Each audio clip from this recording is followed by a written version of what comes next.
filmmaker and musician Alicia J. Rose, and this is the Menopunks Podcast. Gilly and Hannah, welcome to the Menopunks Podcast. Hello, I'm so glad to be here. This is exciting. I know, right? We're doing a podcast, which is super weird, but kind of awesome. Because you know what? Like, people need to know stuff about what's going on in the menoverse and in the music verse and how it all ties together. And I thought it'd be fun to like just do something where I get to have like really more in-depth conversations with my people. And, you know, at the same time, people can learn some stuff. What do you think? I think it's great. I mean, once you started going on this, it was like, there's so much. Everyone has like such deep stories, you know? So many deep stories. And the problem, like, so the movie, which can I just give you the log line you've already heard, but for our listeners, Menopunks is a misinformation busting feature documentary about perimenopause and menopause and the creative process, seen through the eyes of defiant Gen X musicians. Raise your hand. That's you and me. Trailblazing doctors and opinionated, unfiltered celebrity culture bearers. So that's like what I'm working with so far. I think it I think that's great. That's kind of like really like focuses it into exactly what's going on. Yeah, except it, like, it tells you a lot, but also kind of nothing at the same time, which I Right? I like, because you know we're in the fight for like, you know, creativity and quality of life and perimenopause, but you have to ask questions as soon as you hear that, because it's like, oh, okay, I want to know more. So Menopunks, I mean, that's the pitch, but you know, you're my muse, Gilly. You're like, of course, I'm everybody's muse. This is yes. No news to me. No, just kidding. Yeah, I mean, I came to the Party Witch show at the Books with Pictures comic book store. It was like a Sunday at 5:00. When was that? So we saw each other on November like 12th. This is last year in 2024, the week of the election. Is that right? Yes. And I was devastated. It was devastating. I mean, that whole week was so deeply distressing. Remember? Yes. Remember. It's like every day of our lives now. Like nothing has gotten better. No, It's just gotten worse. It's just like snowballing. Yeah, that was like, thank goodness you played that show, because I mean, it was right in my neighborhood. I walked to it. But I was like, what are we going to do? Like, how are we going to have community? How are we going to carry on? And then you guys are playing at a comic book store, a queer comic book store in my neighborhood. And I was like, well, there you go. That's like, I got to go. And then we connected, and it was so awesome and sweet. Yeah. And like, it was like, oh yeah, this is our jam. Like, we are these people who've been doing this our whole adult lives, you know? Right. I mean, that week, I didn't even want to play with my band Party Witch. I was like, how can I get anything out of my body? Like, do I have the energy? Do I have the spirit to like fight through this depression that's suddenly this dark doom cloud that is crested over humanity? It just happened. I know. Cheaters wheedled their way in, these motherfuckers. So we played the show. Not because I wanted to, but because Shauna, my bestie and our drummer, she's connected to Books with Pictures. And actually it was a comic book release party for a comic book called FML, Fuck My Life, by Kelly Sue DeConnick, who I know, who's also obviously a menopunk here in Portland. And so we happened, Party Witch. Oh, I have it right here. I'll show our, oh God, everything just fell down. We were on the cover, our t-shirt, Party Witch, FML. Actually, look at this, even another one. How cool is that? Oh my God. So good. We had to play. Like, if I didn't show up, I'd be the biggest asshole of all time. So I was like, okay, I'm getting over myself. Maybe it'll feel good. So we played the show, and it was like, not a lot of people were there. It was free, and maybe there was like 50. That's generous. I think 50 is generous. Maybe there were like 22. 25. Yeah. Thank you. I feel good about 25. Yeah. 25 people, most of which were our friends. And definitely when we played, like, it was like you and Jen Spraja, my friend Marty, a bunch of ladies in their 50s, just like sitting on a couch and hanging out right there. Like, it was just like being in a living room. It was so great. Yeah. And It was exactly what we needed. I mean, we're sitting there eating a bowl of candy on a couch watching Party Witch. It's like, okay, we might be okay. We just got to do stuff like this, you know? we do. And it's interesting because, you know, our EP, Party Witch's EP, came out in 2020, and there's all these songs that really felt they were reactions to the last election on some level, you know, because we started writing in 2018, right in the middle of Dumphead's last hell spiral. And so there were kind of reactions to that and reactions to other things that were really important. And I thought, well, are these still relevant? And ironically, when we played that night, I was like, oh my God, they're more relevant now. So it was cool to play a song. We have a song called Greta, which is basically like literally mirrors what's happening now with Greta Thunberg, not even what was happening 5 years ago. It's about her being on, you know, a boat trying to bring food to starving people. That is what went through my brain. Wow. And it now makes actual sense as like a psychic divination, as something that was going on. Like I saw it, it flew through us, and then it's a song. And there's other songs that I thought, oh, nobody cares. But actually I'm like, oh, these are energetic.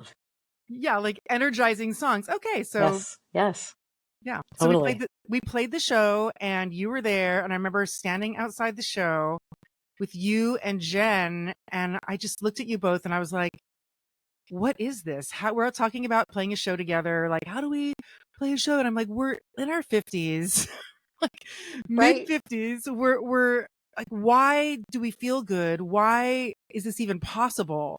How are we doing this? And I think in that conversation it came up that we were all on HRT or had been starting HRT. Do you remember that conversation? Yeah, I remember. Well, because I had gone through this really bad year and a half of health issues related to COVID. And then also I found out it was because of, you know, going through menopause at the same time as having kind of long COVID. And I had also been playing with number 2 and Desire, and number 2 did some shows, and that was at the height of my, like, I was so uncomfortable. I felt terrible. I couldn't, you know, do anything. And I connected with this Dr. Dana Mosier, who knows Neil, who's in number 2.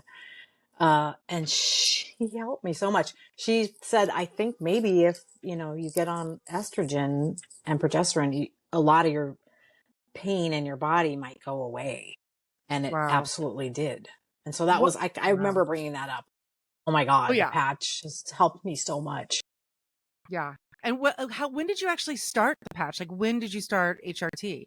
Like, was last year? What age? Or it's been about a year and a half. Okay. So you started probably in 2023, maybe? Yeah, I first started talking to her. Well, yeah, I think it was 2023 when number 2 did those shows. And that was when she prescribed it to me, and I started doing it. And within, I don't know, a couple months, I was seeing huge improvement in how I felt. Wow. And like the progesterone for sleep too was like, wow. What was the worst of what you were feeling? Like, what was affecting your rock and roll vibes? I had like super bad joint pain, back pain, hip and knee pain, hand pain. And I'm playing the bass in number 2 at the time. And I'm like, it's heavy, you know, and one thing I noticed that was during practice and stuff, I wasn't like, while I'm playing music, I feel good. When I was on stage with number 2 for those 3 shows, we did them with Quasi in Seattle, Vancouver, BC, and Portland. And I felt great. I could jump around and I was totally fine. And then when I got off stage, I was like, oh God, like, oh, get my heating pad. I gotta lay it down, you know, like, and I hadn't really started the HRT. So you were in so much pain. It's funny because I remember talking to you, and I was in the same kind of pain. I mean, I could not stand up for longer than 15 minutes. I remember having to have a stool at band practice, and it was the only way I could do it. And that heating pad that I have, I love my heating pad still, because occasionally I overdo it, you know, but like having that heat, it really helped, but nothing was fixing it. Like I got x-rays. I thought maybe I had some kind of like bone cancer. Right. No, because your body, all of a sudden, it's like, I'm an old person who can't do anything, but yet I'm still in a band, and what is going on? And yeah, Yeah, I had every kind of scan and tests and everything to make sure, it wasn't cancer or something. And then it was like, okay, let's try the hormones. And my doctor's similar age to us, and she was, because I didn't know. I'd only heard that weird study, where it's like, oh, don't go on HRT. It's really dangerous. And I asked her about that, and she kind of went through like, well, the medical profession sort of has trends and waves, where people they do a study and then everybody sort of responds to it. And she was like, what's right now, as far as she was concerned, she said, I feel like, the studies I've seen now and everything, it's very safe, and I am on it myself and I would recommend it. And I really trusted her. So I was like, okay. And I was glad that she was up on it, because I think having someone who's a female in our age helped a lot, because I think that, for a doctor, if they're not those things and they're not a menopause specialist, they're not going to know that. It's really true. And I mean, you got lucky. I think you're one of the, in the Menopunks. I lucked out. You really did. Yeah. In the Menopunks family of participants, which you are one, you and Jen Spraja are kind of like the success stories and me, of sort of having been fully miserable and then finding a way out and then actually being better, like really actually better on the other side. Yes. And then finding your energy again, which is so wild. And anyway, so we were standing outside of Books with Pictures. Yes. Back to that. Back to that. And I was just like, oh my God, I should make a movie about this, about like all of us, like we've known each other off and on for like 30 years. We have such similar stories in some ways, totally different origin stories in some ways, but we've crossed paths, and but such similar stories when it comes to just like wanting to be creative. And loving each other's bands and each other as people. So our bands have played together. Desir, your awesome band, has played with my band Party Witch multiple times. Yes. We love each other. I think we're sister bands or whatever. Yes, totally. So I really felt like, wow, okay, this is a thing. Do people know this thing? And then that kind of led me down this rabbit hole to be like, why were we told it causes cancer? Like, not just, okay, we were told it causes cancer, and now your doctor and other doctors are saying, well, maybe not, maybe it's okay. Is it different drugs? Is it, what is it? Why is it different now? And I started asking those questions, and boy, Gilly, did I get some answers. I really want to know didn't you go to a conference or something? Like all of a sudden you were like down the rabbit hole and you had all this information. I'm like, how did this happen? Like, oh my God. Well, I mean, I'm thankful to Shingles I'm not thankful to it. Shingles sucks, but it took you down for like too long. God. Yes. And it was terrible. It was horrible to watch you go through that, but it did postpone this whole idea that was going under a different name called Lifers. It postponed it until it just evolved into something else, ironically. And we even had like interview dates on the books with the other idea as we were shape-shifting into this new thing. And so, what happened is, you got better, and this is like February, I think, of this year. What are we, 2025? Oh my God, this year has been such a whirlwind. February of this year, you started feeling better. Great. We're going to get you on the books. We're going to do an interview and start this whole thing off. And then I went to this, me and Laura, my producer, Laura Cuddy, went to this menopause conference called PDX Menopause Collective. Put on by this group of Portland doctors, one of which, Aoife O'Sullivan, we had done a Zoom with. My producer, Jackie Weissman, had set us up with that. And I was like, this woman is amazing. She's our age. She clearly is, like, when we started talking, she's like, the WHI results were bullshit. There's so much more to know, and please come to this conference. Basically, she didn't actually say, please come. I was like, can we get in for free? Which is pretty typical. That's pretty typical of any rock and roller that I know. Get me on the list. Can I get on that list? So I was like, okay, pictures. So we got on the list and we went, and oh my God, Gilly, it was like, I wish you were there. But you're in the movie, which is second best. But I wish you were there, because it just blew my mind in a way that I had no expectation of. Suddenly I'm like in this room with 200 people. I didn't know who they were. Most of them were women, our age group, probably in their 50s, 40s kind of thing. And basically we heard from Aoife O'Sullivan, who's just a general kind of menopause specialist. We heard from now our other participants, Andrea Matsumura, who's a sleep doctor and menopause specialist, and Nancy Yen Shipley, who's an osteopath menopause specialist, as well as Leslie Gottler Sanchez, who talked about weight loss and menopause specialist. So that was interesting. So we heard from all of them. And I was like, oh my God. Like they started kind of, they busted through the misinformation in a way I didn't know. Aoife broke down what happened at the WHI and how she thought it was basically a conspiracy that happened because people didn't want women to be well. And that it really worked. And that over the past 20 years, we have been just buried in this chaotic information that continues to wreak havoc on women's lives. And it's insane. So I heard this from her and I'm like, oh my God. So this is why. And then I heard from Nancy and Shipley and I heard from Andrea and I'm like, okay, wait a second. All these doctors are as fucked as the punks. Like, we figured out on our own by self-advocating, by like getting lucky with a good doctor, but there's lots of different ways if you found your way through the suffering that you may have found it that way. But here are these brilliant doctors who are just like obviously kicking major ass. They all were fucking glowing, Gilly. Like they looked unbelievable. I'm like, what is it? And they had this I've seen them. Yeah, I met them.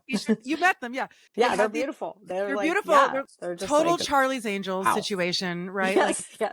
And they're wearing these T-shirts, all of them that says like, "Was she born with it, or is it HRT?" And I was like, "Oh my God!" Oh yeah. I have fallen into a beautiful rabbit hole of salvation from menopausal misery, and they just broke it all down in a way that I was like the Tuesday after, I was talking to Laura Cuddy, my producer again, and we were just riffing. And, as you know, I'm very neogelistic. I like to put names together and words together. I think it's my very good at it. Basically, of my ADHD spectrumized reality. Like I will kind of create words and sayings. And I was like, oh my God, the menopause specialists are as frustrated as, the punks. Like we're all mad. We're in the same boat. Like it's menopunks. Oh my God, menopunks. And I was like, okay, this is a different movie now. Yeah. And I remember telling you, I'm like, Gilly, because this is what happened. Actually, you found out that the other title for the film, Lifers, was taken by some other band. You walked by the Clinton Street Theater and you sent me a picture. You're like, sorry, what did you say? I can't remember. I don't know. It was like, I think the band's Local H or something. I was like, oh, the name's already taken. And you're like, I already have another idea. Like a whole different thing. No, I didn't. I was like, I was basically crying. I was like, no. Really? You were like, oh, whatever. Yeah, remember, I was like, we can still do it. What's in a name? It's fine. It's only a name. We can be different kind of lifers. At first, I felt like I was trying to talk you into keeping that name. Okay. But then I was just bummed. I was like, God damn it. I already bought the domain. I already started doing all the stuff. And I was like, oh, fuck. But then this happened, which was really only like maybe a couple weeks after we had that text exchange about the name of the film not even being good anymore. I was like, because Lifers came from a conversation I'd had with Jen Spraja, where her and Kathy Foster, both of them who are now participants in the film, were like, we're rock and roll lifers. We're punk lifers. We've been doing it since we were kids. We're never going to stop. This is how we are happy. This is how we define ourselves, right? Yeah. And I'm like, Laura, that 100% is this movie. We have to change everything. And like that night, I got everything I could possibly get, every social media, everything. And I was like, I can't believe nobody has done this before. And they hadn't. So that suddenly, I remember you saying to me like, so how is this going to work? This menopunks thing, like, we're not just talking about music, like, huh? And I was like, trust me, Gilly, trust me, it'll be fine. And you did, thank God. And now we are making a real movie that is like, kind of seems to have rocket fuel. It's like, as soon as it became Menopunks, it went from being kind of this cute, sweet little twee portrait of us like rocking our scene in Portland to that, but maybe not as twee, more powerful. Like, I mean, it was never going to be twee, let's be honest. No, but, not very twee. No, but I just am giving myself shit. But it went from being kind of more of just a straight up rock doc on some level about like our lives into something that was sort of a combination of getting to know us as creative people, but also getting to know these doctors and then intersecting them with science and like the facts about HRT. And once I started really rabbit holing, after this, we interviewed, I think Aoife O'Sullivan was our very first interview, and she's the very first podcast. So people go back to the very first one and listen because she's fucking brilliant. And you were the second interview because I was like, if I can start out with Aoife and Gilly, I'll know exactly how to move forward. Sure enough, it really worked out because Aoife kind of further radicalized me hormonally when I interviewed her.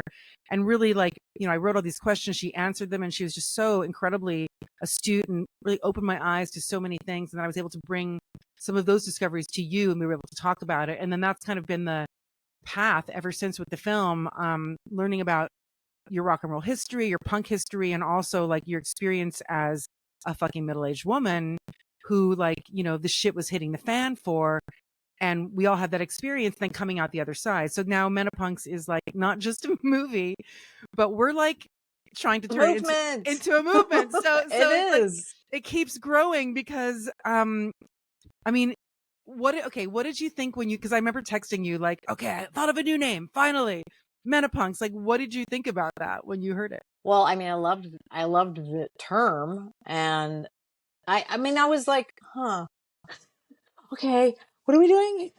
Because, like, I remember sending you an email, like, so what are we going to talk about? Because I want to get prepared. Like, I always want to get a little heads up, you know, like, yeah. So I know what I'm going to say a little bit. and you're like, no, we're still going to talk about rock and roll and all that. But we're going to talk about it, you know, through the lens of, you know, where we're at in our lives. And,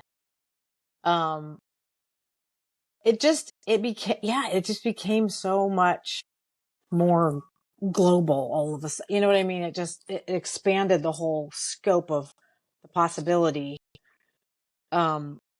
which was great and also worried me because I was like, how are we gonna do this? And then as people started doing interviews, and especially when we did the fundraiser show that just happened, that was like magic.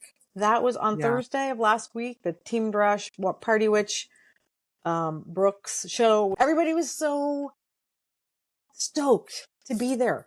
I was walking down the street. I was wearing this shirt, my Menopunk shirt, to come, you know, sell merch and be there. And some other woman was walking next to me, and she was all wearing an X shirt, you know, and she's like, I bet I know where you're going. And we struck up a conversation and we told each other our names. And it was like that the whole night. Everybody was just like, there was so much good energy, and everybody was kind of like, oh my gosh, whew, here's our people. Here we go. Yeah. Like, we're Mabel.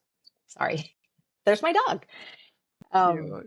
So like that whole sort of groundswell that has started to happen with it is just magical. I went to an art party on Saturday, and this younger woman that has come to the salon before, and I just sort of knew peripherally, was like, oh my God, it's so cool.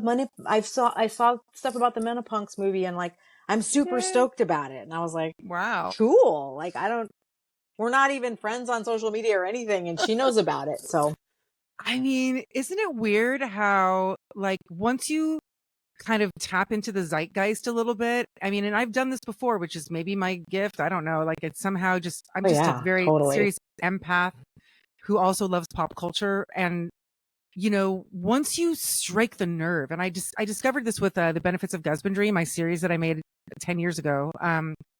And I struck a nerve with that. People were like, that's me. We are those people. Why isn't there a show that represents, you know, gay men and questionably straight-ish women, you know, and the love they have for one another and the power of that relationship, you know, like that was kind of what I wanted to talk about then. Marriage equality had just happened. The legalization of cannabis had just happened. I was like, oh, that's a backdrop for a great comedy. And this moment, oh my God, I mean, I wish this was a great comedy. It's the comedy of existence. But the backdrop for this, obviously, so much more fraught. We're living in a political climate filled with idiot fuckheads just being dumb and just making everything worse and trying to dumb everything down. It is like the most depressing reality. But here's the thing, like, I am sort of a cautious optimist, I guess that's the way to put it. And more than anything, I am like a puzzle brain person where I'm like, I'm just trying to understand things, right? I just want to get it. I want to understand how we got into this moment, right? Like, how is it? I mean, I know the Tea Party, I know like Project 2020, all these people have been doing this for 25 years, right? But what I found out that kind of took it to the next level and made Menopunks so much more global, and ultimately I think is what's going to turn it into a movement, we hope, is that like shit went down, ironically, about 25 years ago, 23 years ago, that led to, you know, millions of women dying, suffering, and being thoroughly out of play in their careers, in their personal lives, in their families, in their passions, politically, socially. So I was like, well, wait a second. Like, okay, Project 2025, like all those fucking dick fucks, like they're systematically doing it. But I was watching Maddow last night, just talking to Kamala Harris, whatever, however you feel about that. But they're like, you know, this didn't just happen yesterday. They didn't just whip up Project 2025 and start checking out boxes. Like, this is systematic. They've been working on this forever. And guess what else was systematic? Depriving multiple generations of women with the one thing that could improve their quality of life. Because I'll ask you a question, Gilly Ann Hanner. What would you feel like if, like, now that you're on the other side of hormonal optimization, now that you finally feel good, what would you feel like, and how would, like, what would you do if somebody decided to rip those hormones away from you and said, nope, sorry, they're going to kill you? No way. That would be devastating. I mean, I would try to get them some other way. I mean, honestly. Black market. Totally. But, you know, I mean, just knowing how bad I felt and how much it's making me functional again and creative and all that.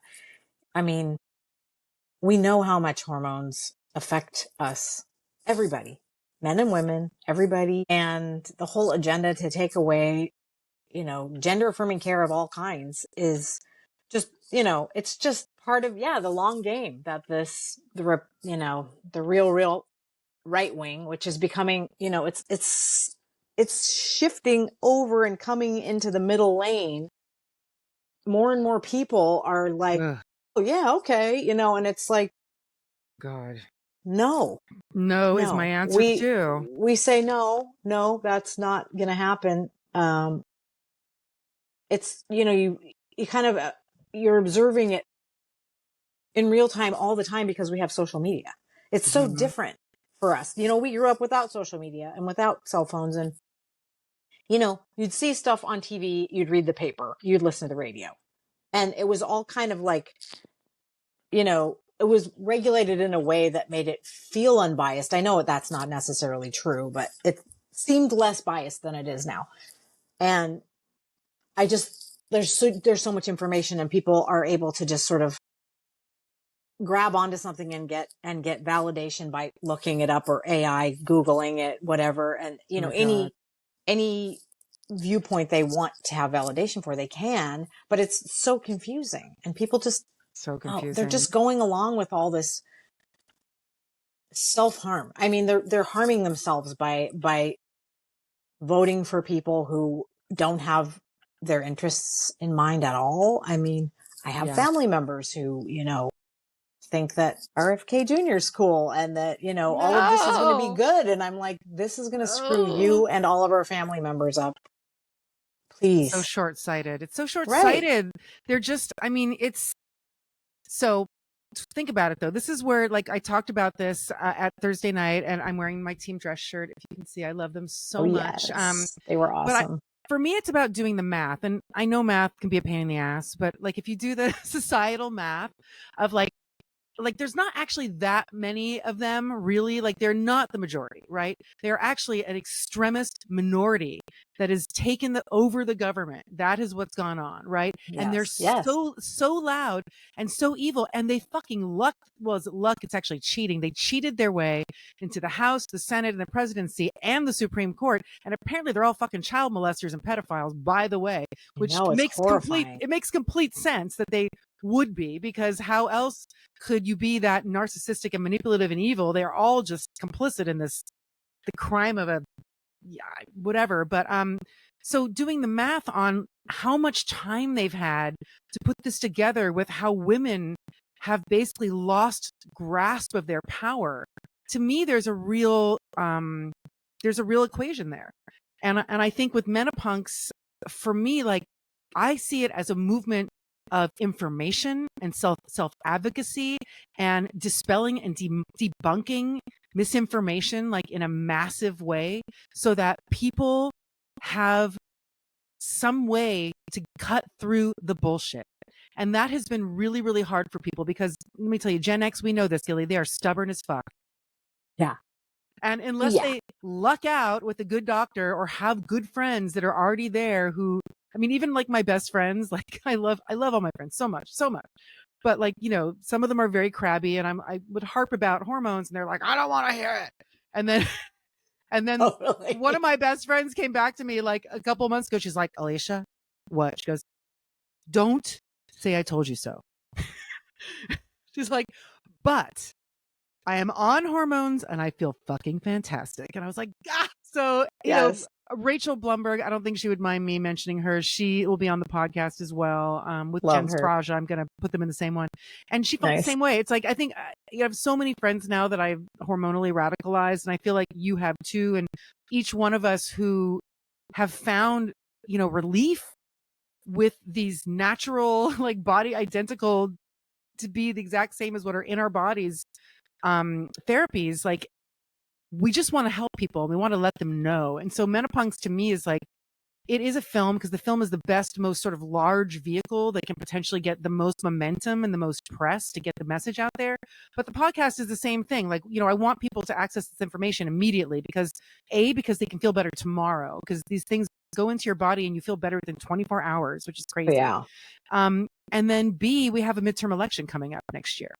And so I feel like, okay, how do we fucking supercharge Menopunks to, yes, we're going to make the movie, but that's, you know, movies are movies. It's not going to happen, probably come out into the world till 2027. There's a million things in post-production. We have tons of filming. We still have to fundraise. Like there's a long road to go. And I'm on like, you know, rocket fuel for that. It will get done faster than most documentaries, but it's not as immediate as social media, right? It's not as immediate as my incessant, like, you know, feed of what I'm finding on Menopunks and shooting through the well, and trying to help my friends and sending them videos. Like it's not as incessant and immediate as the podcast where you can access this and have answers and hear from people like you about you had these experiences too and you figured it out and it was, you know, for you easier than some for most, but you know, you were 55 when you figured this out, not 45. And I think that is part of what we're trying to do is to educate people and give them the tools for self-advocacy so that at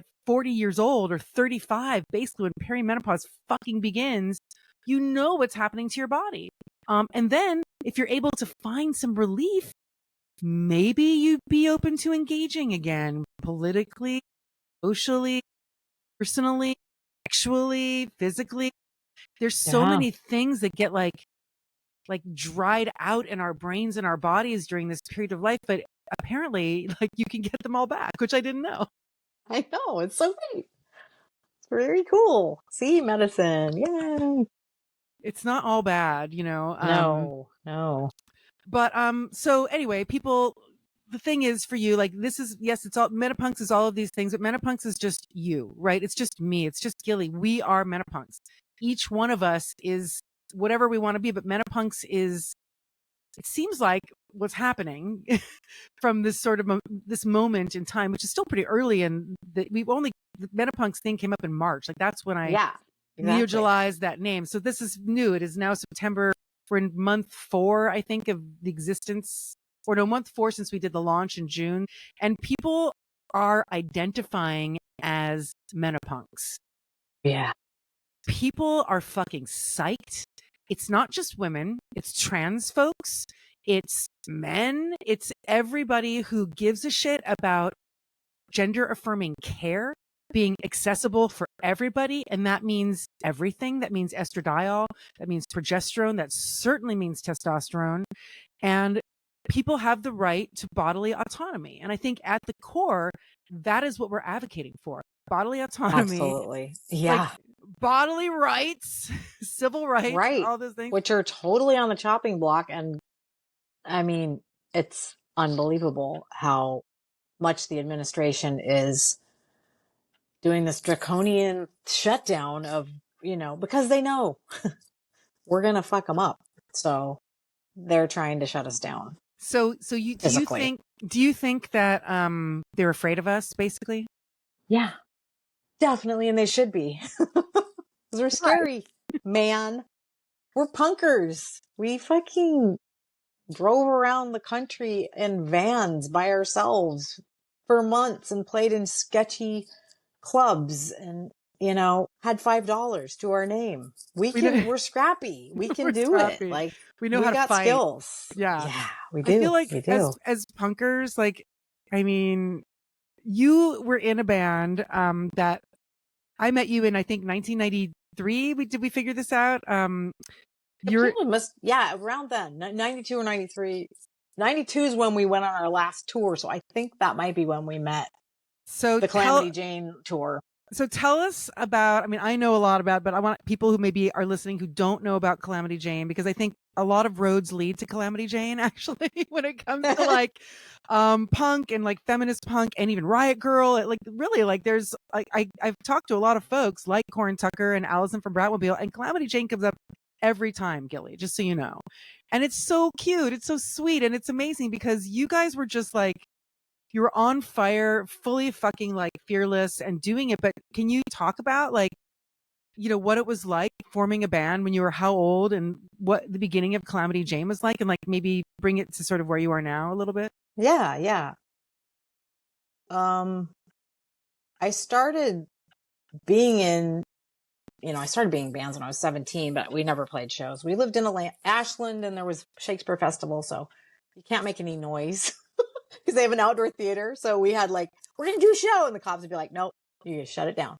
So we never played a show there. Wow. Then I went to Evergreen and brought my guitar and went to these shows, the Melvins and Danger Mouse and, all these cool bands. And, Calamity Jane sort of came out of a band that I had been in right before that, which was Sister Skelter, which was so cool. It was Tam, who was in the band Doris with Toby from Bikini Kill. Like this was like a skater all-girl band that was in Olympia, in 87 or something. Oh, and God, so Tam cool. And Heather Conrad and Heidi Hellbender, who is, she's from Portland, and she was in the Oblivion Seekers and M99. So anyway, it was like this ragtag group of, and the other girls in the band were like totally witchy, crazy hair, just makeup and like tattoos. And I was like a boy. I had short hair and skater clothes, and I was just like androgynous. But I knew how to play the guitar, and I had some riffs. So they're like, come on over. Tam calls me. Slim Moon had told Tam, like, oh, I know a guitar player. And he told me, like, this band's looking for a guitar player. And I'm like, okay, call it. She calls on the phone. She goes, yeah, what's your favorite guitar player? And I was like, Jimi Hendrix. And she's like, okay, can you play the whole second side of Led Zeppelin 2? And I was like, oh yeah, totally. Lying, and she goes, okay, great, come over. And she's like chewing gum, on the phone. And I go, and I go over, and she can barely play the drums. She's like a singer, but she was like, I want to play the drums in this band. Oh my God. And they have no songs. And I'm like, I have these riffs. And they're like, oh, those sound like the Wipers or something. So we made up this little band. We played for about not quite a year in Olympia. And one of our shows was playing with Nirvana at my birthday party in 1988. Oh my God. Legend, and we did a song. Gilly, legend. Yeah, we did a song with Kurt where he sang, it was Greatest Gift by Scratch Acid. Oh my God. And then I moved to Seattle. We didn't play any shows for the whole summer. I moved back, and once again, Slim Moon from Kill Rock Stars told me that, I know. He was like, I know another band that's looking for a guitar player. He's such an OkCupid Yenta of bands back in the day when there was no OkCupid. Slim Moon. Totally. Yeah. I love him so much. Put you guys together. And I met up with Lisa and Rana, and we started playing, and we went through couple different names. And then Rana was in another band. She ended up going and focusing on that band. And my sister Megan was living. She just graduated from high school, and she wasn't doing anything. And she was working at a bakery in Ashland. And I'm like, come and stay up in Olympia with me. Bring your bass, She started learning how to play the bass, and I'm like, okay, Rhonda just quit our band and we have a radio show on Chaos in 2 weeks. Like, do you want to be our bass player? And she's like, no, that's too soon. And I'm like, no, we'll do it. We can practice a bunch. And she's like, no, okay. So her first show ever was on the radio. Oh my God. And she was like 19, you know. Wow. And then Lisa Koenig, she ended up being such a force in that band. She had been in another band that was an all-girl band in Olympia too, back before this band. And she knew a bunch of songs. She's a really great drummer. She had a van. She booked shows. She was like a Go ahead. Sorry. huge asset, Lisa Koenig. And she now has a band called Grizzly, that's in Olympia, and she's awesome. Anyway, we played in Olympia a bunch. As Calamity Jane? As Calamity Jane. Although I will say that scene was not really for us.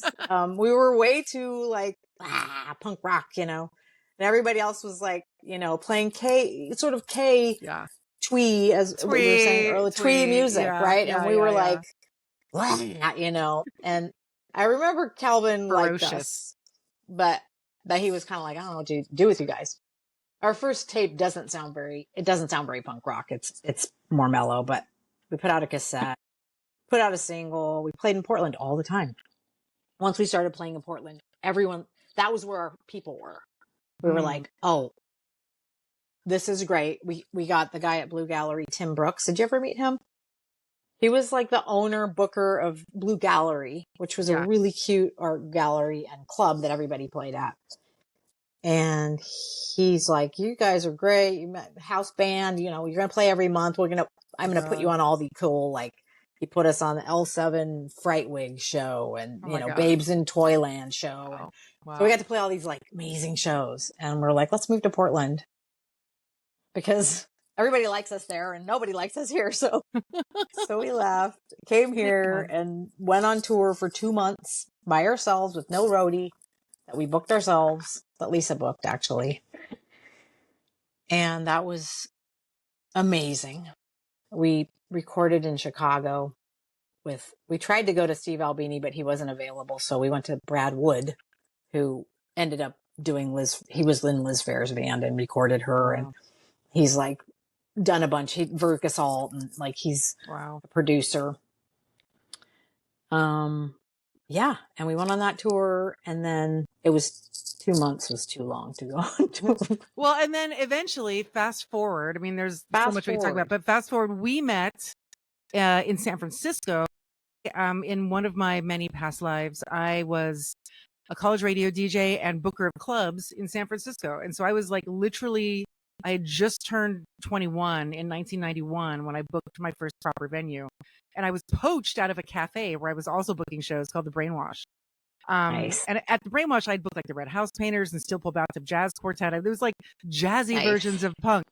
But then at the Chameleon in the Mission District, I mean, I was DJing at KUSF and learning about all this amazing music constantly. So I just knew. And I've always loved music, and I was just like gorging. When it's like I have a teenager, right? And he's realizing now that music is fucking amazing. And he is so into it. He's like, Alicia, music is cool. He's just like, wow. He's like, it's like there's an endless amount of genius out there. I was like, I know. And so I give him recommendations all the time. But that was me, from 18 to 21. Well, 18 at least to 20. And then I was a DJ and I really kind of got into it. But I was booking shows at the Chameleon, and Calamity Jane came through. Was it with number two? Do you remember the bill? Do you have any recollection of that? I don't remember. I remember playing with Sean Croghan's thing. Okay. Cracker Bash. We played with Cracker Bash. Cracker Bash, Ovarian Trolley. Yes. And that sounds right. Then I feel like we played with the Mud Women. We might have played a couple shows in San Francisco. I think we played with the Mud Women too, and we stayed with them. We were friends with them. They were great.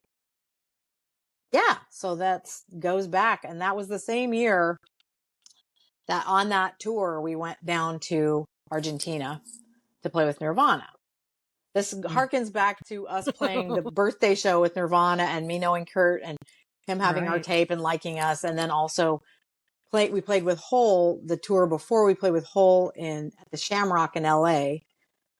And so met Courtney and sort of had a connection with her. And as soon as everything started ramping up with Nirvana, she started calling me all the time and like just talking to me for hours, right? Like about what? What was Courtney talking about? Everything. She was like, what do you think? You know, am I like, is Kurt too good for me? I mean, it seems like he should be with Kat from Babes in Toyland. They're blonde. They could be blonde together, you know, stuff like that. And I'm like, no, dude, you're rad. Like, no, you know, and she was just going through, like, they went down to LA and were living, you know, just this whole different life. And she was like, trying to connect with, you know, old school people and also trying to help people. So she and Kurt were like, send us your CD and we'll try to hand it to people. Remember, like during that time, during 91, 92, when, you know, Nirvana got signed and everybody was like, there was like a feeding frenzy. Oh, when the Pacific Northwest. Yeah, it was when punk broke. That was the whole thing. Right. In like 92, 93. Oh yeah, it was huge. All of those record people were sent to go find the next Nirvana, basically. And so it was really weird because we're used to nobody, you know, just playing very small shows and doing everything ourselves. And then there's like, oh, well, look, those guys have a house in LA. Oh, they're like rich now. They're not just touring their crappy van. And it was like, you know, there's this weird door opened up where it was like, look, you could do this. Remember when you used to look at the Rolling Stone when you were a kid and wish you were on the cover? Well, look, Kurt and Chris and Dave are on the cover. There they are with their, you know, blue hair dye dripping down their face. And you could do it too, you know? And then it was like, slam, you know, no, you can't. But anyway, that was, how we got onto this show with Nirvana. It was a big rock festival in Argentina. And Kurt called me and was like, hey, do you want to play this show in Argentina? We'll fly you down. We'll, you know, put you up, everything. How much money do you want? I'm like, $5,000? He's like, okay, sure. And I'm like, oh, what? Oh my God. It was so crazy, right? I had no idea. We didn't have a manager. I was booking everything by that time because Lisa was in a different band and we wasn't in the band anymore. We got, you know, a couple new people. We got Joanna and Marceo as, you know, our other members, and nobody really knew what they were doing at all. I mean, I barely did because Lisa had done all the booking before and I was like, oh my God, I didn't know how much she was doing. You know, so I'm scrambling around and we're like ridiculously fiercely independent too. So we're like, no, we don't want a manager. We're gonna do everything ourselves. And then they're like, oh yeah, we'll deal with triad management and try to get your money because no one's going to talk to you because you're just, what are you? You're Calamity Jane. we didn't even have a bank account with Calamity. We were not established at all. Right. So we went to Argentina.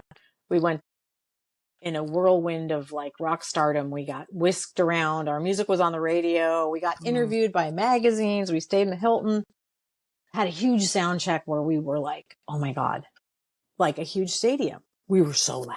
It felt amazingly powerful to be that loud. It was just like, oh, this is awesome. This is my dream come true. Here it is. And then we played the show. Wah, wah, wah, wah. And it's like nightmare come true. Oh my God. So yeah, you can read more about that, but we got booed off the stage and left and broke up. And, there was some time there where, I wasn't playing music because I couldn't. Yeah. Well, I couldn't even listen to it. I mean, it really sounds like a trauma occurred. I mean, I can only imagine you were like 25 at this point or something like that. You're just babies. Yeah. You're not even in your original band. So you're like in kind of a newer version of the band. You're just keeping it together. Your friend Kurt, who fucking knew he'd become like the next Messiah. Nobody understood that. Yeah. That was insane. It was just so weird, right? And I remember them becoming really famous in the early 90s too. And it was like, it was just so fast. It went from kind of them having really cool singles that I really liked on Sub Pop to being like this gigantic juggernaut so quickly that there was no time to even have them play the Chameleon. Like they could have, but they became too fast, too big. I mean, they were brilliant, innovative, instinctual songwriters, and they're just so good and so full of emotion. He obviously was a highly sensitive person who just like yes. resonated and was able to channel, which happens, you know. Yes. But you were like, I mean, I can just imagine in my mind, and one day maybe I can make a movie about this. We can turn it into something because it's too good, like the whole thing. But I just imagine being like a 25-year-old looking at this gigantic stadium thinking, yeah, we made it. And then being confronted with like a level of misogyny and abuse from a crowd. I mean, the Nirvana crowd, who was like, unfortunately, at least in Argentina, a deeply toxic crowd. Yes.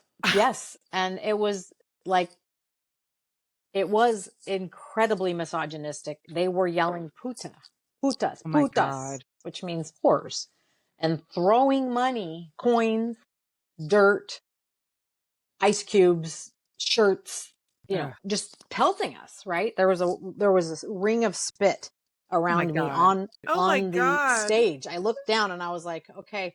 Later I'm like, well, if I was Gigi Allen, I would have been like, yeah, but I wasn't. I'm not. I was like, oh, they hate us. Like, we got to get out of here. First I was like shocked, and then I was mad.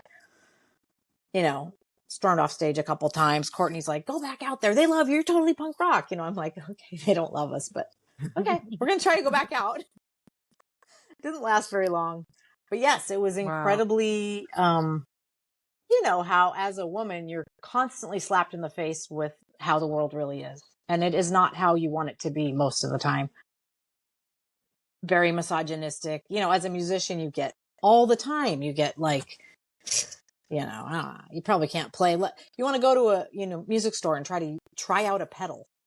And they're like, the guy's like, let me play it for you. And you're like, give me the fucking guitar, dude.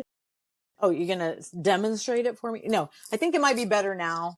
But like during our time where we were, you know, coming up, that's how it was every day. And soundmen were like, yeah, I hate you. You know, like, don't tell me what to do. You know, and you're like, but I know what my sound is, so I can give you information. No, they won't take the information. They were so dumb. You know, it's funny. I mean, I look back at us 30 plus years ago. I look back at myself and I'm just such like a, like next person, like what's next? Let's not worry about the past. Let's go to the next thing. And that's why I have so many lives behind me. But I think about us in like 1991, 1992, 1993. I mean, I was booking a club called the Chameleon that became kind of a sensation. And it became a sensation because I was putting my heart and soul into it, and I really cared, and I had good taste in music, and I went to the International Pop Underground Festival, met Slim, met Calvin, met Corin, met all these people, and even though we were a 21 and over venue, everybody came to the club because I was booking it. I was doing the sound for half the shows.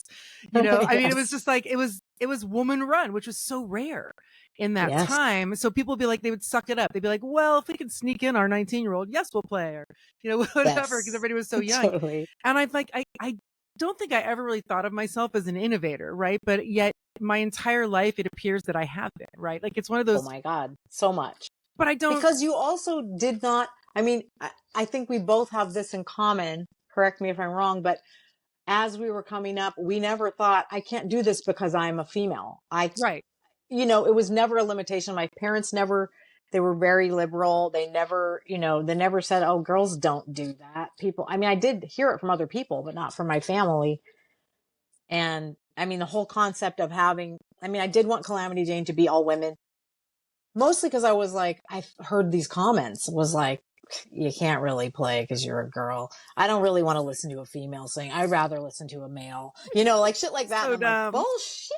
Like, no, we're all gonna, so nobody can think the guys behind it. Plus, you know, all the girl groups, a lot of the girl groups from the 60s that we love were masterminded by a producer that was a male and presented them in a certain way, which is incredibly effective in, you know, media and selling stuff. But also kind of disappointing in a way. Like, I'm like, oh no, I thought they, you know, picked out their own songs and wrote their own stuff. And not to say there weren't plenty, but yeah, I mean, you booking the clubs that young and then coming up here and being part of, you know, the music distribution and booking clubs here and being, you know, instrumental in Doug Fir and all, like, you're legendary. You've done all this amazing stuff, and you connect people. You have the energy that you can like your wedding, for instance. Like, it was the most magical wedding ever. It was so cool. Everybody was like, I'm part of this, and this is amazing, and it's so cool, and look what all these creative people there, and they all got to kind of feel like they were part of it. And it was a total celebration of you guys. And it, you know, like, that's the perfect example of you putting all your magical powers together and making something happen that is definitely magical. And I felt that way at the Menopunks team dress show too, it's with the Party same Witch. thing. Yeah, Same vibe. I mean, that is just my vibe. I think number one, which is Good thank vibe. God. I mean, it's good. It's good to be a witch these days. Yes, totally. And if I am a witch, right, I'm an energy witch, no question. It's Yes. certainly about giving and taking and giving it back. And you know, my thing though, back then at the wedding, at that show, I am just like a sincere Yenta. Like, I want people to know each other. It's not about me. I just want to like survive and work and have a cat. Like, you know, like, I just want to like do my thing. But like, I love pairing people together, and I love chemistry. I love how creative chemistry can occur when they meet each other backstage and suddenly they have a band, or even pairing bands on a bill. There's chemistry there, or even putting a set of music together on the radio. There's chemistry there, and it's a fucking record. There's no humans talking into the, you know, I am a highly sensitive person. And I think that, you know, being somebody who's, you know, spectral in that zone, although I've masked really well, but I know myself now to be very ADHD. But that part of myself, that Yenta, comes from my grandmother. She was definitely another community builder kind of person. And I just knew, throughout my life that I was going to basically kind of have to sell something, because everybody in my family is a salesperson. Yeah. But I was like, if I have to sell anything, it's going to be music. And so I kept finding ways to get myself involved with music. And, you know, there's nothing that gives me more joy than the people I love or admire meeting each other. And if they fall in love a little, or if they, you know, like talk to each other, if they find kindred spirit there, like, that is honestly my true fucking joy. And so Menopunks, I'm taking it to Menopunks. Yeah, of course. Away from the wedding. The wedding was like a pure manifestation of that, with like no trying to get up. It was like my people for my people. It was a celebration of everybody, not just us. And that's what we wanted. Right. Yeah, and that same energy, which is what I kind of bring to everything, I'm bringing to Menopunks, because we can have a big fucking party. The party can look like overthrowing the government, but we have to do it together. Yes. And we have to have the energy to do it. So like, I'm willing to be Tony Robbins if I fucking have to, and like be inspirational and talk and, you know, take beta blockers to get there, because which is now really helping me a lot, because I get very nervous. I get stage fright. But I see there being community that is not built within our generation. Absolutely. And I think it's ridiculous, because you look back to Riot Girl and punk and where we met, there certainly was community, and we were really building it, and it was egalitarian in a way. I mean, yes, it was very misogynist. There was a lot of bullshit, but when you got down to people that actually cared, it was people of all genders and all persuasions, all ethnicities. It had nothing to do with anything, you know, like it was just like, if you were punk, you were punk. And if you were even sort of punk adjacent, like me, an accordion player playing through distortion, which is the most punk thing in the world. I mean, I guess now looking back, Miss Murgatroyd was pretty punk, but I mean, I was punk in my own way, but I definitely wasn't marching to the beat of anybody else's drummer. I was afraid to play with drummers actually until like 15 years ago. That's another story.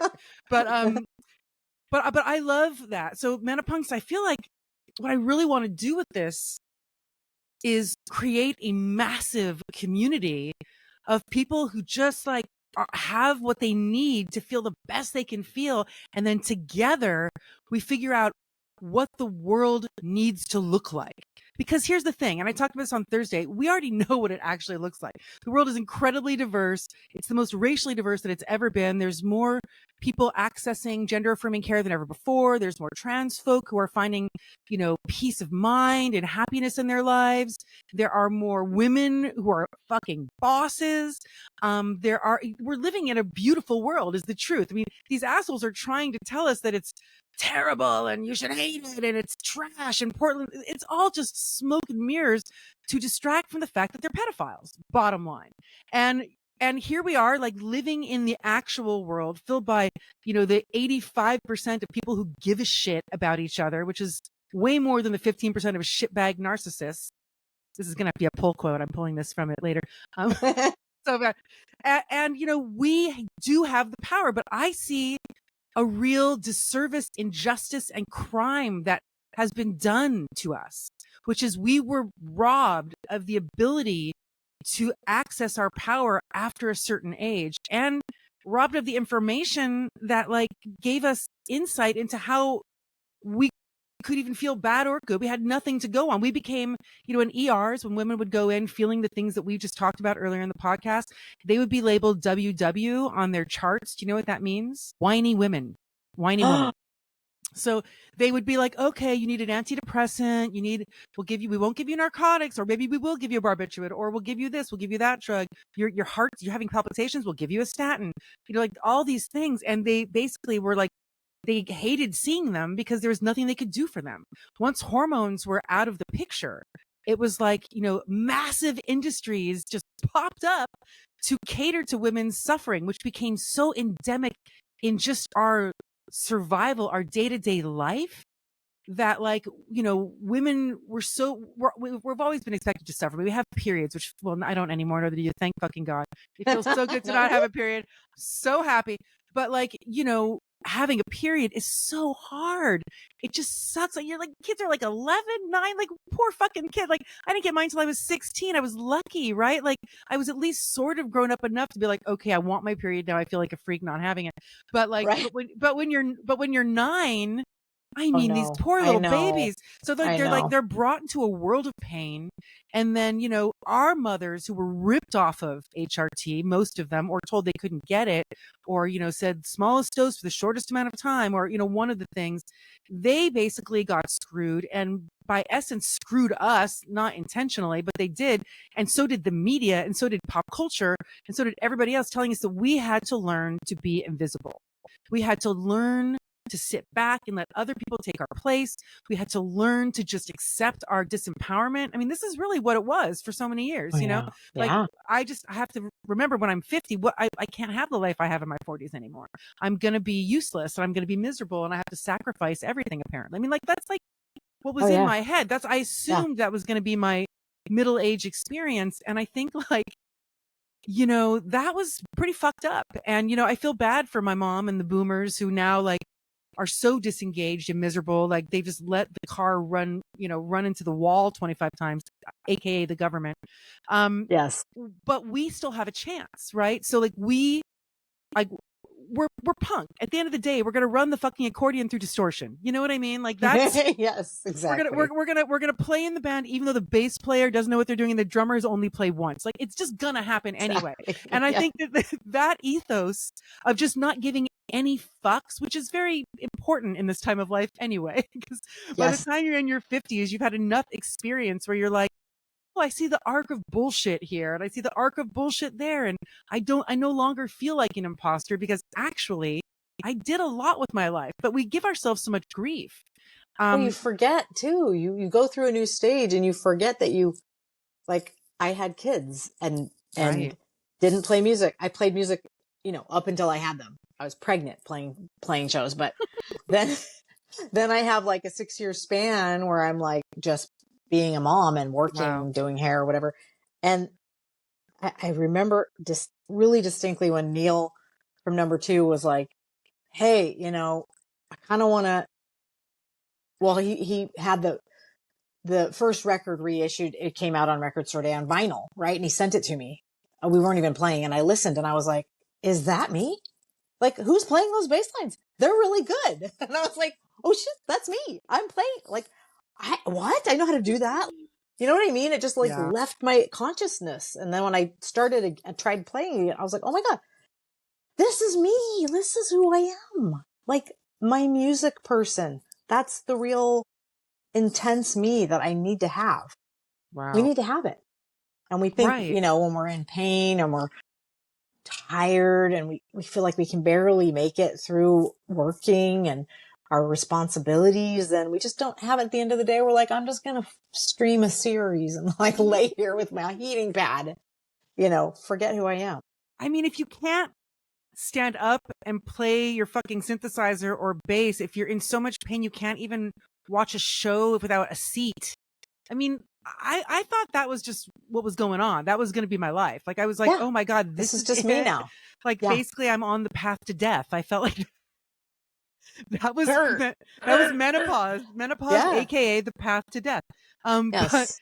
But and that's, I think, why I felt so compelled to make this, turn Menopunks into this thing, because actually that's not true at all. And in fact, that is a line we've been sold. That is literally misinformation that our mothers disseminated to us because they were in the crosshairs of a crime. And that's an interesting perspective, that as a musician, as somebody who values not just their quality of life, but like my quality, like you said, like I'm a musician. I'm a creative person. If I can't be those things, who am I? Like, I'm Alicia J. Rose. I've made all these fucking things. If I'm not my signature energy Yenta thing, then what the fuck am I? You know what I mean? Like, and I mean, I'm glad that I can inspire people, but like, fuck, man, I thought I was never going to play music again. It was the same thing. Like, and then you kind of rediscover yourself, I think, once you start feeling better. And you try to do it anyway, even if you don't feel better, because you just want to get back to how you felt the best in your life. But then you realize you feel like shit, and you're like, oh, why can't I have it all? I don't understand. We're in our 50s, and now we actually are better musicians, and you know, we're more chill. We're not imposters to ourselves anymore. Like, we're at the highest of our power with the least amount of physical power, is what it turns out to be. Yet, once we have kind of cracked the code, we life hacked into HRT, even though we were being sold bullshit, just in time, so that we could actually realize that, in fact, that's not how it has to be at all. We can have not only a good quality of life, but like for me, I feel better now at 55 than I felt at 35, no doubt. It's weird, Gilly. Yeah, it is. I mean, I think that was something before I got COVID and stuff. And I was really active. I was doing Kung Fu 3 times a week. I was running. I was like playing in 2 bands. I worked, you know, just everything before 2020, right? Up till 2020, I was like, I'm in the best shape of my life. Wow.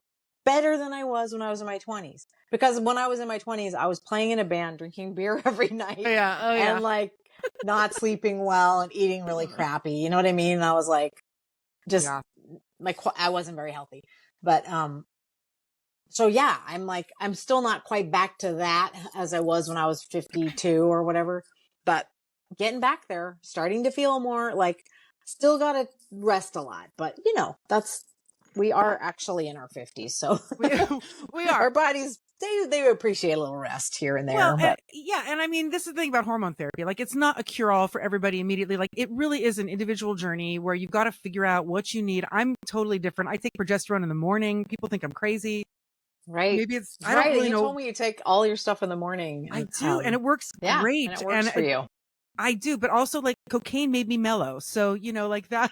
But testosterone, on the other hand, like that makes me slightly insane. And I did some today, and I think I'm finding a better way to do it. But like, I'm super sensitive to hormones and to these things. It's kind of wild. When I first, because you were telling me about the cream, so I asked for some, and then but it's hard to dose it. You're supposed to do a little click, right? And I did kind of a big click, and I put some on the first time, and I was like, ooh, why is that person looking at me weird? I feel like that lady's like, wants to fight with me. And my sister was with me, and she goes, did you try the testosterone today? And I was like, yeah. She goes, well, it's as it should be. You're back to your old self. And I'm like, like, I was like, okay, I got to back off a little bit.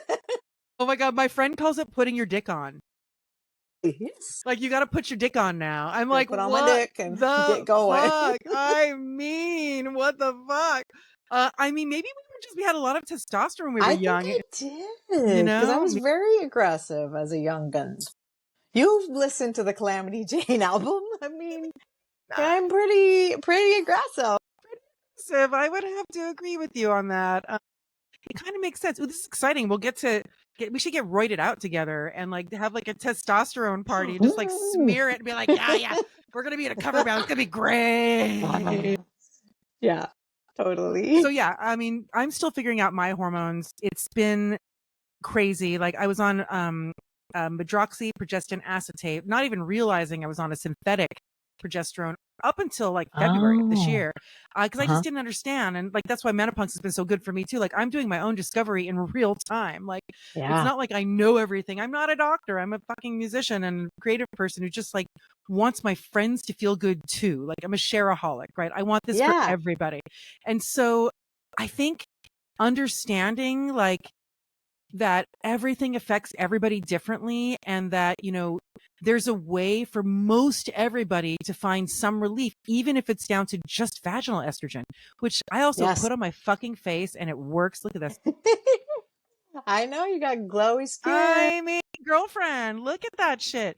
So I like, that's absolutely, you know, I talk to everybody. I have a salon and I do hair, and a lot of my clients are in our age group, and I talk to them about menopunks and about the whole HRT, and I'm getting stories from people. And yes, somebody I talked to this last week said, yeah, she couldn't do the other HRT, but she is getting vaginal estrogen and it's helping her. And like, that's the thing she can do. So yeah, it's kind of like, you have to, it's like any medicine, right? Everybody reacts differently. Everybody's body metabolizes things differently. So you have to be willing to like adjust and try it, you know, instead of going, oh, it doesn't work for me. Like, that's it. You know, there's all these different sort of cocktails of different things that you can, you know, adjust your intake on and see what works for you. It's so interesting. Well, I'm excited to, you know, I really thank you for being a part of this wild ride with me, Gilly. I should just say, thanks for having me. I'm enjoying it. It is so fun. Like the best thing about Menopunks by far is like all my Menopunks are like, we're always my friends, but now we're really getting to know each other. Yes. And it's really fucking cool. Like this for me, like I'm Yenteing myself here is what's happening. Like it's turned into a dream project where I get to talk to these, not just my friends, but you know, I'm talking to Nico Case hopefully in December, and I've been in touch with Margaret Cho. I'm hoping for that. You know, like there's all these different folks that I'm hoping, you know, we just talked to Allison from Bratmobile. We weren't really close before that, but now I kind of know her. Like it's really amazing to build this community, you know, from the center out. It's like we are becoming this community. Like we'll take it back to the beginning, because we're probably we talked long enough, but like take it back to that show after the election, and us both feeling like we didn't want to be there, the Party Witch show, and me having to talk myself into playing and you having to talk yourself into going, and both of us feeling like, wow, being in community is really the most powerful thing. And bringing that to even last week's Menopunkapalooza, it was the same thing. And I was like, oh my God, like this is not a joke. Like community is really, that's the power. And if we can like feel better and be in community, if we can, you know, change the over 95% of women and people with ovaries who are not accessing hormonal care because they're, you know, confronted with chaos, ridiculous information that doesn't, you know, just they don't know what to do.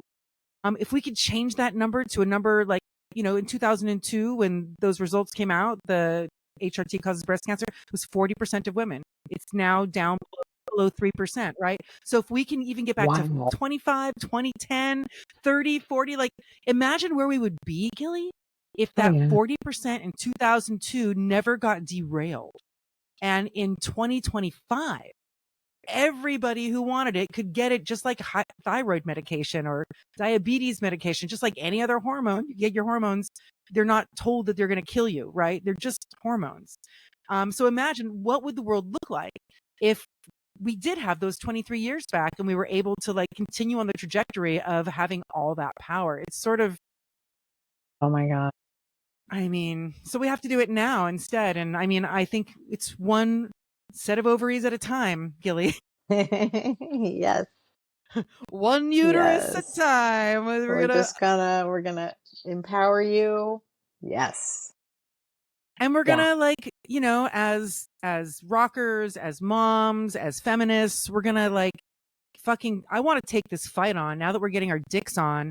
We're gonna we're already in the front lines. But Yeah. like, look, if people wonder where Gen X is, we're doing this to get Gen X in fighting fucking form, so that we together can overthrow the government. Because as ridiculous and wild as that sounds, like, obviously it needs to happen.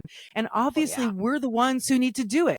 It needs to be women and LGBTQIA people and male feminists and people who are like awesome and cool and understand that we are equal and we were all born of the same fucking cluster of cells and we all deserve the same treatment and the same access to everything. And this should Yes. not be about demonizing the sweetest of fucking sweethearts, which is our trans community, who are already so like vulnerable, just trying to find their true selves and be themselves. It's like such a simple thing. And yet these I know. assholes who are pedophiles, I'm just going to say it again, are Let me attacking. repeat. I'm just repeating that they are child molesters. Yes. That they are picking on the most vulnerable because that's what bullies do. And little do they know that they're getting, you know, mom with dick on when they come at them. Well, see, we're their parents. That's the Yep. thing. All of the Gen X, many of the Gen X people I know, we all have trans kids and we are all like, oh no, you are not going to fuck with my child. You know, like, Mm-hmm. no. Isn't that interesting? It's really true. Yeah, It's really true. Like, I think Gen it's X true.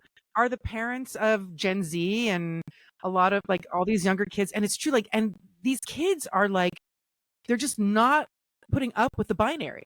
They don't give No. a And shit it's about the gender binary. fucking beautiful, I must say. Like, it really is just beautiful that, you know, people are feeling like that's outdated and that doesn't serve us, because it's absolutely true. It doesn't serve us. There's so Yeah. much of a spectrum.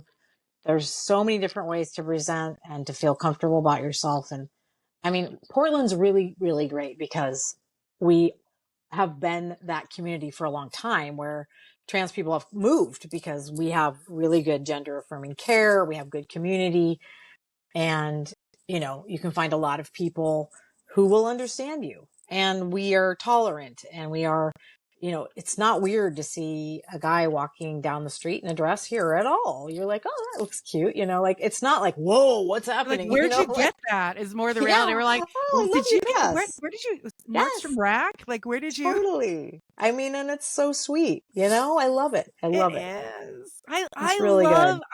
I love my trans friends blow me away because like it takes so much guts to really transform. It's hard. Like finding yourself Yeah. in general, no matter if you want to like stick to your, you know, gender of birth is already difficult.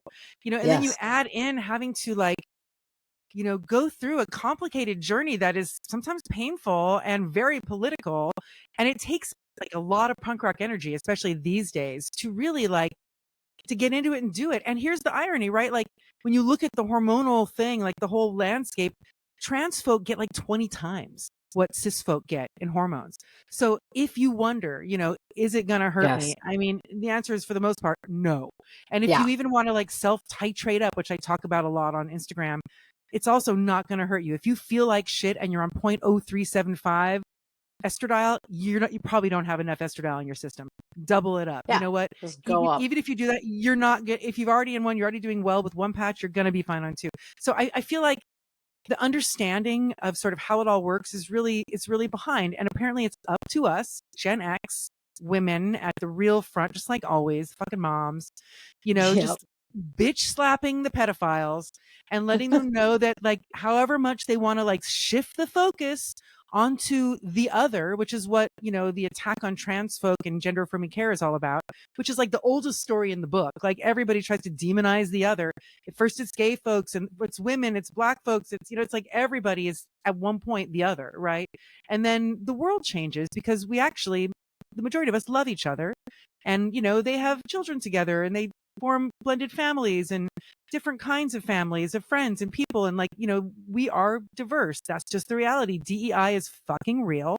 They can't erase it, and it's the actual world. And so, you know, in closing, Because we have to stop, because otherwise nobody's going to listen to this. Right, yes. But in closing, I like to look at this from an optimistic point of view, which is really what I'm trying to bring the world with Menopunks. Like, I'm not trying to say the world sucks and we're all going to die. No. It's the opposite. If I, as a person, as a woman, as an optimized individual, if you think about the fight that we're in, I would rather go up against the pedophile idiots than somebody who's masking as someone who's not that. So I feel like, in a way, this fight, like, it's the worst, ugliest version of the white male privileged death rattle that I could have ever imagined. Like, I knew there was going to be a death rattle. I've been imagining this death rattle forever, right? Like, can't wait till the death rattle. And I thought, like, looking forward to it. I was like, Kamala, the death rattle's coming. Hillary. I mean, these women, I respect them so much, but they really were so inside the system that they couldn't even get out enough to see the iniquities around them and really address it, which is why they didn't win. And also, the system really, these assholes, the pedophiles cheated. I mean, that's just the deal. Well, yeah, so, like, they cheated, and it's a misogynistic platform, and the whole, like, fucking, the system that we have in place is, I mean, the founding fathers were fucking white men with money, and that's really what everything was written for, and that's really what how the country was set up. We would like to think that there was more equality going on, but that was not what was happening at the time. And when they were saying everyone's equal, they meant all the men who are white with money are equal. And, like, that's not good enough for us. So, you know, it's time to fucking change it. It's time to fucking change it. And, this one more thing, the witch trials. Oh my God, right? Just exactly. If you look back at history, the Constitution and them writing all this stuff and all the white men, do you know how they got rid of the women who owned land, the women who had educations? The fucking witch trials. It's really interesting. Like, that's a way they demonized, literally, women who they disagreed with them, who had a voice. They demonized them as witches, and they drowned them and killed them. And so maybe we could look at, like, this disaster we're in with hormonal healthcare, right? With being denied HRT and access to HRT for over 23 years as, like, a modern version of the witch trials, right? Like, they found a way cleverly to disempower so many women all at once. It was better and less messy than the witch trials. They didn't have to dunk us. They just had to take our, like, HRT prescription away. Right. And our bones would just shrivel. We would just fall apart. It's perfect. Diabolical. Just take it away. Tell them the thing that saves them kills them. Boom. I mean, girl. Jesus fucking Christ. Pretty fucking intense. Whew. Anyway, okay. I think what a fun time talking to you. Obviously, this will not be the last time that we will talk. You're coming back. I want you to come on with me again, and maybe we can involve you in another conversation. But thank you for being a part of everything. Thank you for being such an incredible supporter and amazing champion for this cause, Gilly. I love you so fucking much. I love you too. This is, totally amazing. And I'm really thrilled that this is happening right now and we're doing this. I mean, it's really important. We're doing it. And those fuckers cannot tell us no. The answer to all of them, we're going to say it together. 1, 2, 3. No. All right, babe. Thank you so much. Bye, Menopunks podcast people. We love you. Till next time. Bye. Are you a Menopunk? For more information about the movie, the Menopunks movement, Menopunks merchandise, and more, go to www.menopunks.com.